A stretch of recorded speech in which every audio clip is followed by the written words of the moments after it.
start to see smoke coming out. You can hear it kind of going. At least it'll keep us warm. Oh wow, it's smoking. Did you blow it?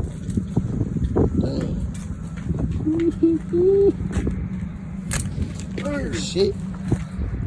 Yeah, that blue, guys. That blue, guys. That's the effect I wanted. That's a blown circuit, guys. So if you do the wrong thing, what would that do to a house? That'd burn it down. And you got pictures in the house, and you got people, more importantly, people. Guys, don't do that. You're going to burn your family down. Yeah. So it's very critical that, you know, electricity is not something to be afraid of, but you need to respect it, and you also need to pay attention to what we're doing. Now I'm going to smell like that smoke. Oh, I hate that smell. It's in my beard.